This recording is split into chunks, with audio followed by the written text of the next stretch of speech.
Think gadget reviews, news, and all about it.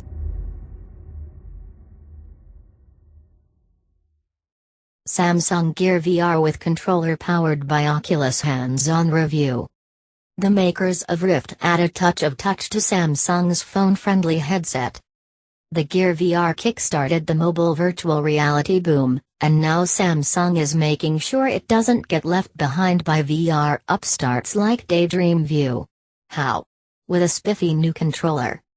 There might not have been a brand new Galaxy smartphone to slot inside it yet, but I still got a first look at the revised headset and new controller at this year's Mobile World Congress show. With no apps or games ready for me to try just yet, this was a strictly hands-off demo, but having fondled the controller, I've got a good idea what to expect when it arrives later in the year. With a clickable touchpad at the top and a trigger on the back, the new Gear VR controller has more than a little whiff of HTC's Vive and Google's Daydream View. Which is no bad thing. It's stinky, but comfortable enough to grip, and has a slot for attaching a wrist strap, so you don't send it flying while you're wildly waving your arms about. We're expecting it to have all the usual accelerometers and motion sensors built into it, but with no tracking camera on the headset it's unlikely to appear inside VR like HTC's Vive controllers do. It's powered by two AAA batteries instead of USB-C, like the Daydream View controller. With a lot of sensors packed inside the controller, it'll be interesting to see how long you'll be able to play between replacements. Quite how it'll work once you're in VR, though? That's still a mystery. I'm guessing it might work like a wand, similar to how Daydream View works. But the clickable touchpad should also make scrolling through menus a lot easier than reaching up to the headset every time. The Gear VR headset itself doesn't look all that different from the refreshed 2016 version, which arrived alongside the ill-fated Galaxy Note 7 back in August. It's a little lighter now, with a few little changes to the front cover that protects your phone while you're deep in virtual reality, but otherwise it's roughly the same as before.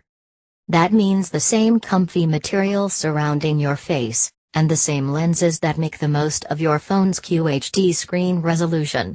Things could still change between now and launch, though, and with no confirmed specs just yet, we don't know if the field of view has been upped from 101 degrees for a more immersive experience. There might be a controller in the box, but the headset keeps the old built-in touchpad, so you don't need to hold something every time you want to try out VR. Just watching video? Put the controller down and scroll through menus using the headset. Expect the switchable USB connectors to make a reappearance here, too. My demo unit had the Micros version installed, but it's an easy job to swap it for a USB-C version. That means older Galaxy phones will fully support the new headset, and of course the new controller. Samsung Gear VR with controller by Oculus initial verdict.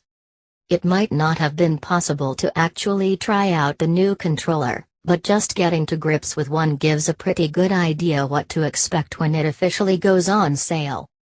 Better interaction was exactly what Gear VR needed, in light of Google's excellent Daydream View headset, and Samsung looks to have delivered. Hopefully there are enough apps and games at launch to take advantage of the new hardware. 70 are apparently in development, which is a good sign. The other good news is that existing Gear VR owners won't need a brand new headset to get involved. The controller will work with your original hardware. Whether Samsung will be selling it separately at launch is a mystery at this point, though. We don't know when we'll get a better look at the finished hardware, either, but it's easy enough to guess. With invites to a reveal event already putting March 29th on the tech calendar, you can safely bet that the new Gear VR will get a proper debut alongside the Galaxy S8 smartphone. We know that the Gear VR is very good, and we think that Daydream could be even better, but seeing will be believing on this front. Google definitely has the right idea so far, bundling in a touch remote, offering more choice in phones and viewers, and tapping the familiar Play Store for the storefront. Otherwise, both the Gear VR and Daydream VR look to occupy a very similar space in the market, mid-range, untethered, go anywhere virtual reality. The experiences seem like they'll be largely similar, and aside from possible exclusives, even the key software could be pretty much the same across devices. We'll reserve a final verdict until we've had ample time with the Pixel-powered Daydream View, but our first impression was a very strong one and Google is saying all the right things. Soon we'll see if it's enough to unseat Samsung from its current mobile VR throne. The Gear VR is great, but there's one really notable frustration: you have to own a Samsung phone, and it has to be one of Samsung's best phones. Mid-range phones won't work, and devices from other Android makers won't fit either. It's a very limited ecosystem. On the other hand, cardboard supports loads of phones and we know what that gets you: very little. Still, if Google's Daydream approach pans out as planned, it should ultimately prove to be the better option of the two in terms of flexibility. You'll still need a Daydream certified phone that hits all of the benchmarks required by Google, but multiple makers will release Daydream devices and they'll make varying headset shells too, giving you more and more choice. It still won't be cheap in any scenario, we imagine, but at least Daydream wants to give you options.